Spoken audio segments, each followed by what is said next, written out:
Bonjour, on se retrouve pour suivre le consensus des conseillers. Bâti à partir des simulations réalisées par plusieurs centaines de conseillers sur myflow.fr, le consensus reflète donc les intentions d'achat des professionnels du conseil.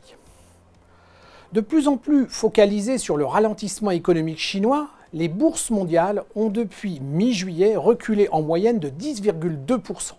Depuis le début de l'année, le rendement engrangé par l'investisseur se limite désormais à 5,2%. Dans ce contexte, le consensus affiche une performance positive de 4,05% depuis le début de l'année, en deçà de son benchmark qui affiche 4,4%.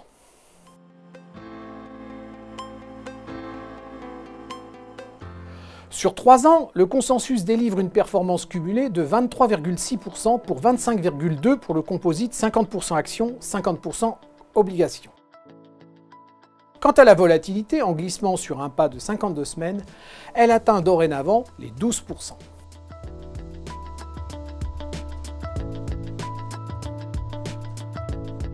En août, les conseillers ont confirmé les choix des mois précédents. Norden revient dans le consensus au détriment de M&G Dynamic Allocation. En conséquence, les pondérations ne sont affectées que par les arbitrages. Les bénéficiaires sont Sextant Grand Large, Échiquier Arty et M&G Optimal Income. Les arbitrages se font aux dépens de Carmignac Patrimoine et de Échiquier Agressor.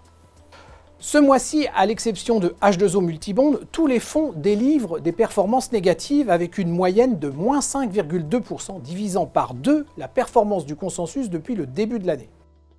La performance du mois est donc à l'initiative de H2O Multibond avec une performance de 1,56%.